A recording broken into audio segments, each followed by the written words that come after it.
Okay, so once again, for this afternoon, what I'll be discussing is that the continuation of our discussion on the different sounds of English. So last meeting we discussed about the vowel sounds. For this afternoon, what we will be discussing is about the different consonant sounds. So I will be guiding you on how to produce the different sounds of English, particularly the consonant sounds, where you will be placing your different articulators. So before we move on the different um, ways on how to produce those sounds, those consonant sounds, we should be particular with the different articulators. So again, when we talk of articulators, we are pertaining to our lips, to our upper lip and to our lower lip, to our teeth. We have the upper teeth and lower teeth. And then we also have our tongue. And then we have our jaw. We have to be particular of our jaw. And then we also have our hard palate. When we talk about hard palate, so that's the hard part when the tip of your tongue touches this part. So that is the hard palate. And of course, the underneath your tongue, there is a soft part there. We call it the soft palate. So those are the important parts of our articulators. Although our nose is a phonators, it also involves with our production of sounds, because if you will be producing air and then you close your nose, it sounds like kayo ay ngungo. So that is why those who do have their congenital problem when it comes to their nose, even those who do have their problem with their lips, yung may mga cleft dito, may mga tawag dito, pinanganak na merong deformity on their lip, they are actually those who are experiencing problem with producing sounds correctly. Good thing that we now already have surgeries that can correct that.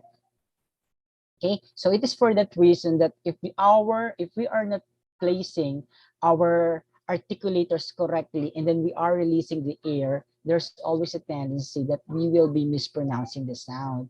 That is why in our previous discussion last meeting, I corrected one of your classmates and I give you a hint on how to correct that one.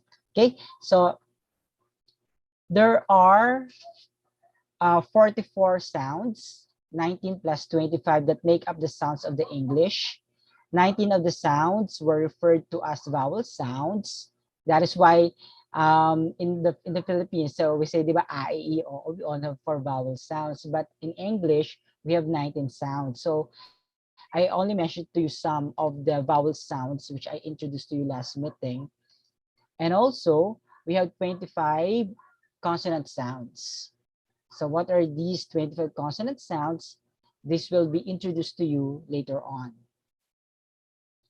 And each sound is sometimes referred to as a grapheme or phoneme. And we use the letter of the alphabet to write a sound.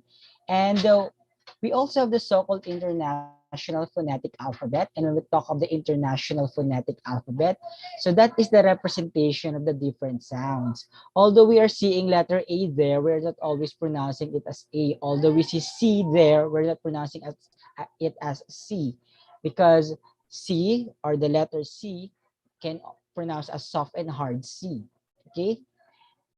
And we should not be blinded by these letters, because again, they are not actually letters, they are symbol, they are representation of the different sounds. So we should not treat them as a symbol if we will now be reading an international phonetic alphabet. They are a symbol that represents the different sounds. Okay, and oops, teka lang ayusin ko, tanggalin ko lang tong ano to.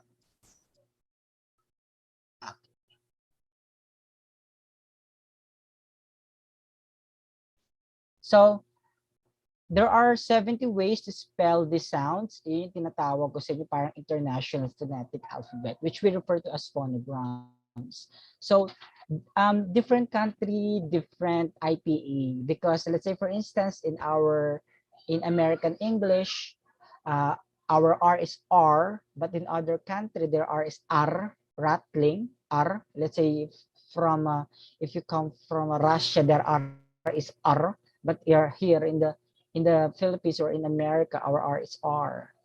Okay, so that's why in IPA, depending on the country, they have their own representation of the sound. Just like what Pia Wurzbach said, we are colonized by the Americans and we have their culture up to this time. That is why we are now following the sounds of English, followed by the American English. So there are different classification of consonant sounds. So if you would like to be particular with them, let's categorize them into three.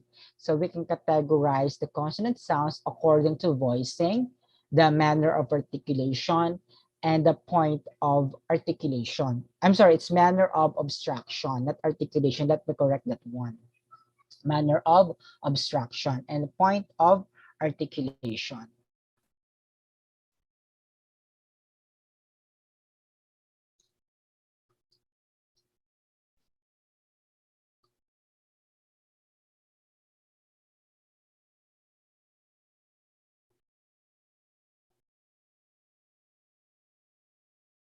Okay.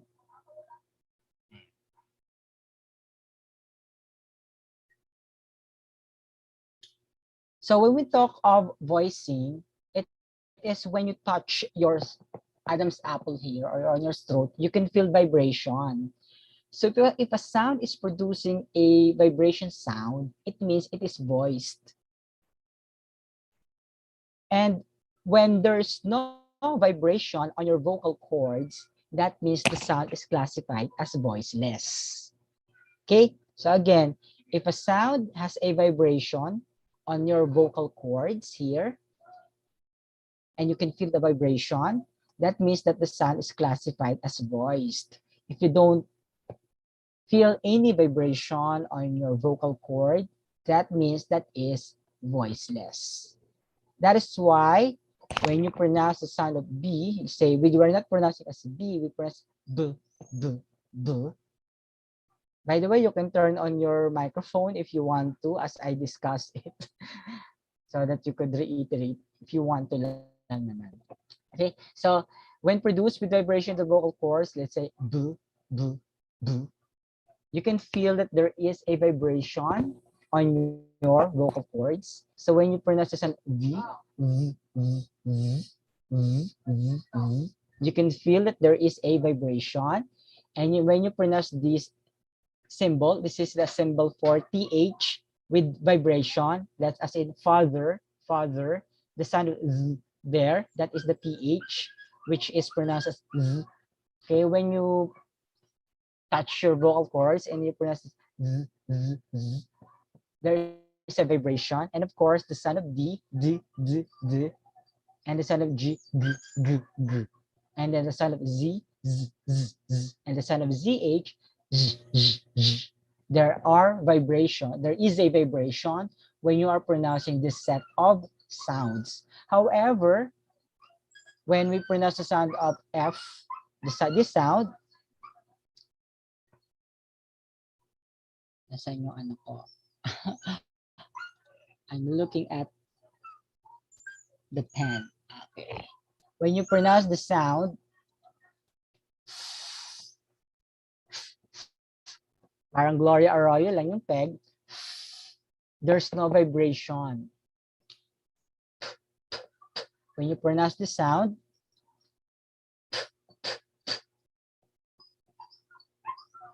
wala ring vibration. Same goes through with and then the sound of and the sound of S. There is no vibration. Hence, they are called voiceless. So that's the difference between voiced and voiceless. Okay? So marami pa tayong mga vowels, consonant sounds na introduce sa inyo later on.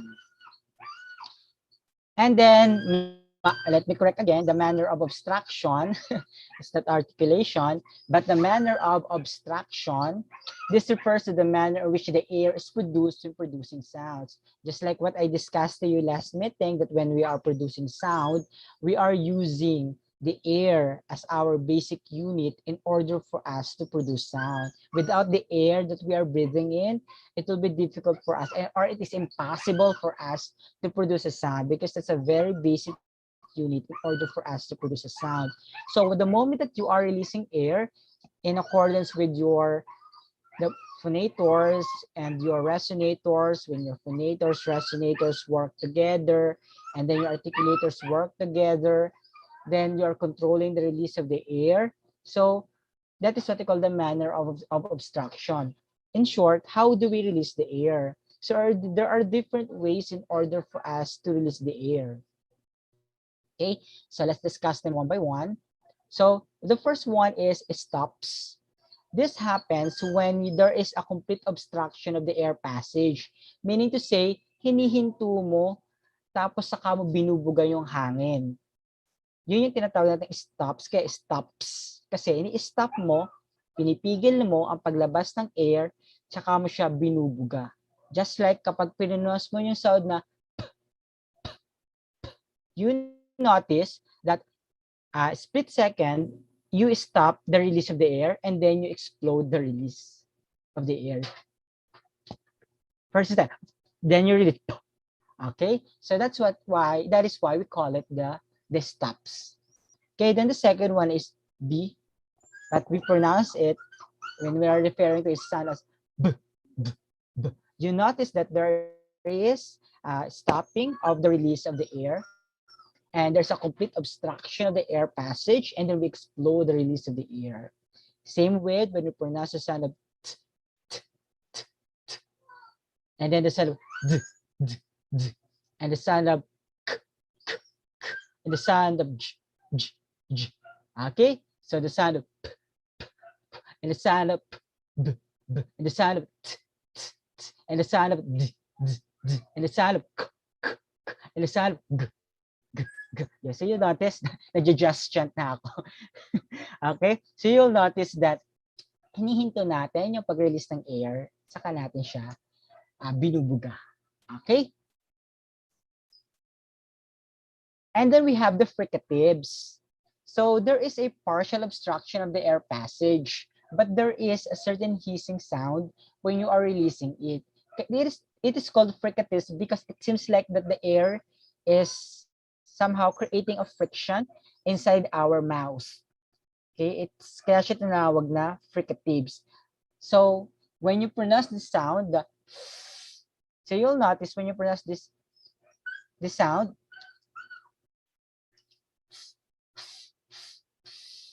there is a hissing sound, and you will notice that it seems like there's a friction of the air inside your mouth. That is why we say. And this one is pronounced as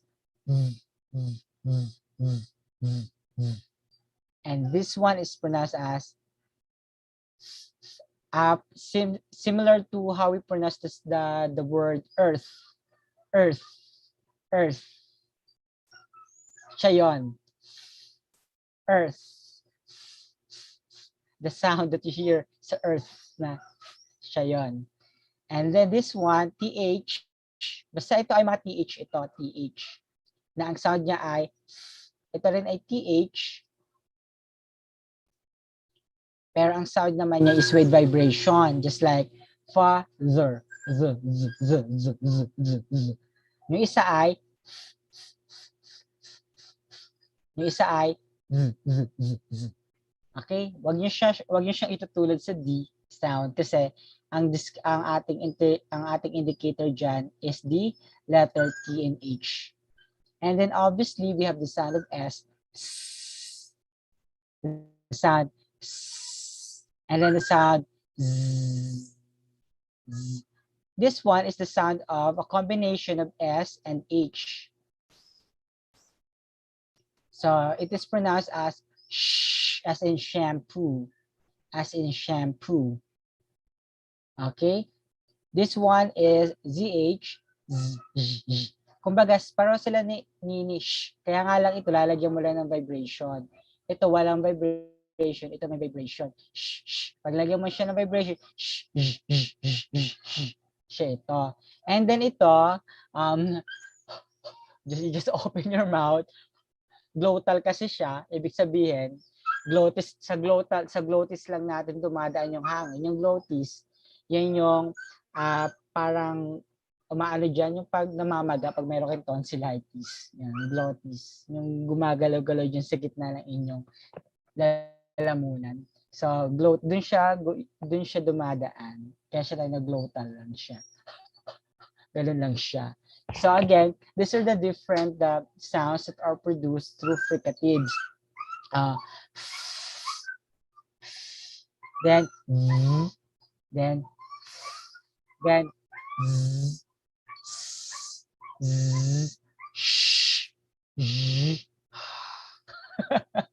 maganda itong i-pronounce kapag kaharap ng kaibigan niyo.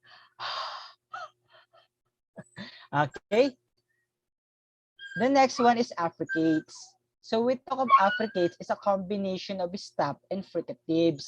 You stop the air and then there's a friction of the air inside your mouth. Just like when you pronounce the sound T and sh. It is similar to the sound of CH. It's actually the sound of CH. That's similar. It's actually the sound of CH. Let's say for instance, when you pronounce the word chocolate, chocolate, chocolate, chocolate, and this one is the sound of D and Z. Para siyang G,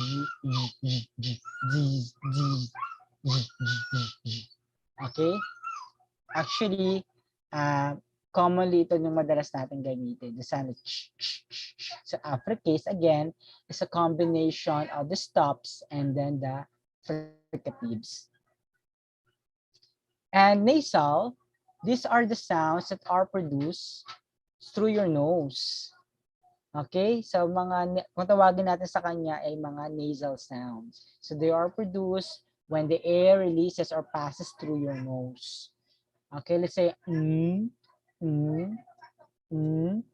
then and then this one is a representation of the letters N and G. We pronounce this as in singing, yung doon sa dulo, yun yung ito yon. Again, then para na tayong ngungo.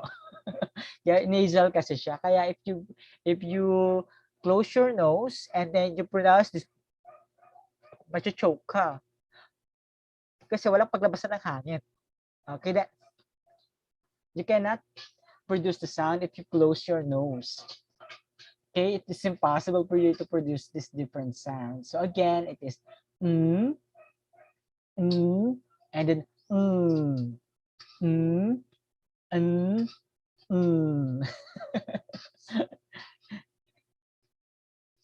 Siguro kung naka-on yung camera, yung microphone yun, naririnig ko na kung paano nyo siya gayahin.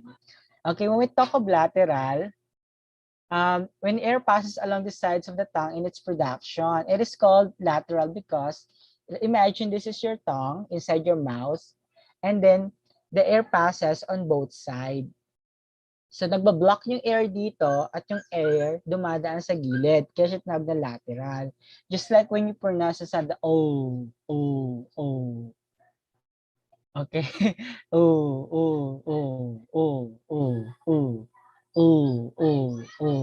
Ayan. Parang kapag magtuturo na kayo ng phonics sa mga kapatid nyo, ganun ang gagawin niya. Lighter. Light. Diba? Okay, so the air passes on both sides. Kaya siya tinawag natin na lateral. Then we have the semi-vowels. They're actually acting like a vowel, but they sounds like consonants. They're actually a consonant sound, but acting like a vowel. That is why they are called semi-vowels. Okay, so when there's a lack of friction in a vowel like in voicing, so we call them the semi-vowels. So The W, we're not pronouncing it as W. Yeah, but we pronounce, actually, you cannot hear anything. Okay, di ba wala kayo naririnig? Para lang kayo nag-release ng air. Okay, because it can be produced if you have a vowels attached to it or other sound attached to it. Just like water. That's the only time you can actually hear the sound ng sound na ito. But again, if you're going to pronounce it individually or separately or as one sound, you cannot actually hear the sound. And this one, HW, it is similar. It is actually a representation of the words like the what, who, when, where. Those four H, for the four wives, the WH questions. What? Kasi di ba we pronounce it as what? Kapag nagmamadali tayo, what lang tayo ng what. Pero kapag sinabi ko natin what, we are pertaining to dun sa electricity yung kilowatt, watt. Pero if you're going to pronounce it correctly, it has to be what. Kasi ako talaga nakakapagod kapag magiging particular ka pa rito eh. Kasi what are you saying? Where do you live? When? When? So, H muna ang pinapronounce, then W. Ganun talaga siya dapat i-pronounce. Kaya nga lang, sa part natin is, kapag nagsasalita na tayo na, nakakapagod siya, di ba? Where do you live? What is your name? Okay, so, but again, if we're just going to be particular with the sounds of the WH questions, they should be pronounced what, who, when, who, where. Okay? By the way, pwede natin banggitin yung word na yan, aloba. Hindi. H siya, H. This time is one of the most important one. The point of articulation. It is for this reason that many, although you can control the manner of your obstruction, but if the point of articulation is incorrect, again, if the point of articulation is incorrect, then the sound that you will be producing will also be incorrect as well. So, kapag mali yung pagdidikit-dikit ng inyong paglalapat at pagdidikit or come in contact ng inyong mga articulators, mali yung mapoproduce yung sound. So again, when we talk of point of articulation, this is when the articulators come in contact to produce distinct sound. Halimbawa ng point of articulation, first is the bilabial. Take note of the word bi. Bi means two. Labial, labi. Okay, bilabial, ibig sabihin two lips. It is produced when the upper and the lower lip come in contact. This upper and lower, and there's a contact between the upper and lower lip. So this is your upper lip and this is your lower lip. Okay, so that's just like when you produce the sound. Okay, you will notice that the lower lip touches the upper lip, and then ang manner of obstruction natin ay stops. That's why we produce the sound. Then next, we have the sound b, b, b, b. And again, the lower lip touches the upper lip. Hence, it is called bilabial. B, b, b, b. And then we have the sound of M. Actually, the sound of mm, mm, mm, mm, mm, mm, mm, mm, mm. Okay, so the lower lip touches the upper lip. Hence, it is called bilabial. The next point of articulation is the labiodental.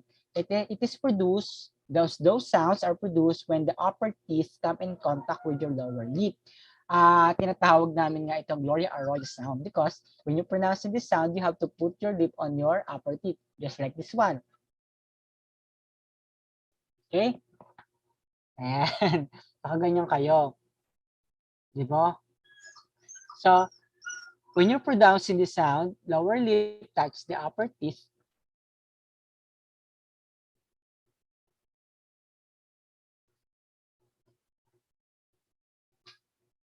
Okay, let's say, ayan. Yan. Buti hindi ako uminom ng turmeric kanina. Hindi na nila umitin ko. Yan. And then we have the sound. Ayan. Ayan. Kailangan talaga kita yung frontis ko para makita ninyo. Okay, when you pronounce the sound of the lower lip touches the upper teeth. Ayan, di ba ganun? Okay, then next we have the dental. So dental now is when the upper and lower teeth come in contact. The upper and lower teeth with tongue in between. Okay, so ito yung mga sounds niya. Yan. Nakaganyan yan, lower teeth, upper teeth and lower teeth. Actually, the technique there, if you are not yet get used to this sound, is that you can bite a little bit tip of your tongue. The tip of your tongue, you can bite a little bit, but if you get used to it, there's no need for you to do so na. Because for those who are having this difficulty in producing the sounds, they have to bite a little bit at the tip of their tongue, on the tip of their tongue, in order for them to produce this one. So these are the different sounds. This one is voice and this one is voiceless. So how it is produced. So let's say, that's what I meant by when you have to take a little bit, bite a little bit from the tip of your tongue. Just like when you pronounce the sound of earth, earth, earth, earth. Okay, you will notice that my tongue is in between the upper and then the lower teeth. But ako kasi hindi ko na ginagawa kasi sanay na ako sa mga ganyang sound. Kaya yung when I pronounce this earth, earth, earth, you notice na hindi nyo na nakikita pumapasok yung dila ko sa gitna ng aking upper at lower teeth. Pero kayo pa, if you're just starting and you're not get used to it, then you can do that kind of trick in order for you to really pronounce that correctly. So, just like when you, my training, and my practice in order for me to really practice it is, I count 30 to 39. 3, start muna tayo sa 3, and then 30, 31, 32, 33, 34, 35, 36, 37, 38, 39. Yan. So that's the practice, that's way of making yourself be more comfortable of producing these sounds. If you will practice counting from number 3 and then you begin from number 30 to 39, and once you get used to it, you will notice that there's no need for you to put your tongue at the middle or in between your upper and then your lower teeth. Okay, for those who are having difficulty, just like what I mentioned, ganito muna ang technique nyo. 30. 30. If you would like to practice how to smile, then count 30 to 39. 30, 31, 32. Yan. Kaya alaga ko yung front teeth ko eh. masira na to nandito. Pabunot ko, wag lang to. Okay, then we have the counterpart of C, which is as in when you pronounce the sound of father. Father. Father. Kasi tayo, di ba, father lang. Sa Pilipinas, father lang yun eh. Kasi wala naman tayong F sa Filipino sounds. And then we also don't have the sound of D. What we have is the sound of D. Kaya sa atin, father. Pero if you'll be particular of the sounds of English and you'll be pronouncing it correctly, we say father. Then you will notice that the tip of my tongue again is in between the upper and lower teeth. Okay, so these are the first 3. The bilabial, again, upper and lower lip, labiodental, upper teeth and lower lip, and then we have the dental, upper and lower teeth with the tongue in between. And then we have the alveolar. So alveolar is actually the back of your teeth. Back of your front teeth is what we call the alveolar. So let's say, for example, this is your teeth, this is your alveolar. So there are sounds wherein when the tongue moves that you will notice there that their tongue is touching the alveolar ridge or the back of the upper front teeth and the tip of the tongue. So that's what we call the alveolar. So again, when the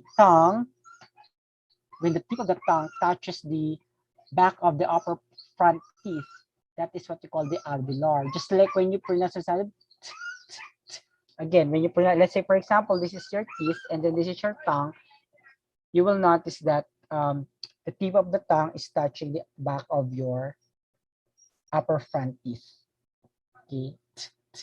And then, so ganun siya. So we call it the alveolar. And then we have the alveolar, the tip of the tongue in back part of the hard palate.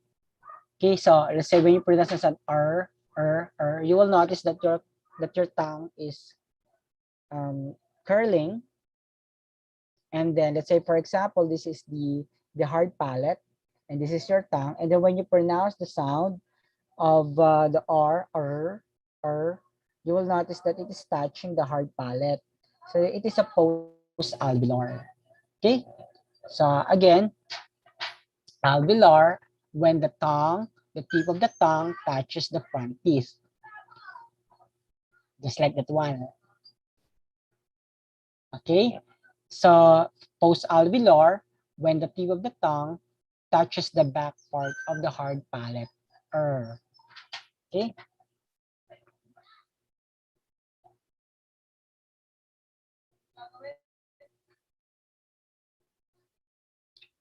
Okay, moving on.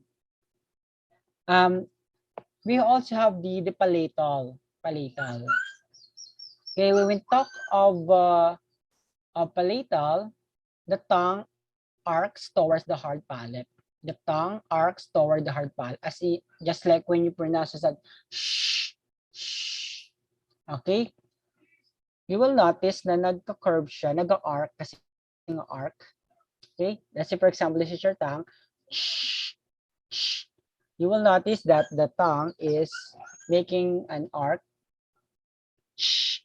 where in the back of your the surface of your tongue touches the hard palate. Okay? So, velar, kasi sabi ko sa inyo na glottal sound kasi nga nandun lang siya sa glottis ninyo. Yung parang gumagalaw na ganyan sa loob ng inyong mouth. Okay, so when friction is produced by the air passing through the glottis, let's say when we pronounce the sound, okay, kung kaharap niyo mga kaklase niyo, sana ang sarap nitong ipamuestra sa inyo. And magkakaamuyan kayo ng inyong hininga. Okay, age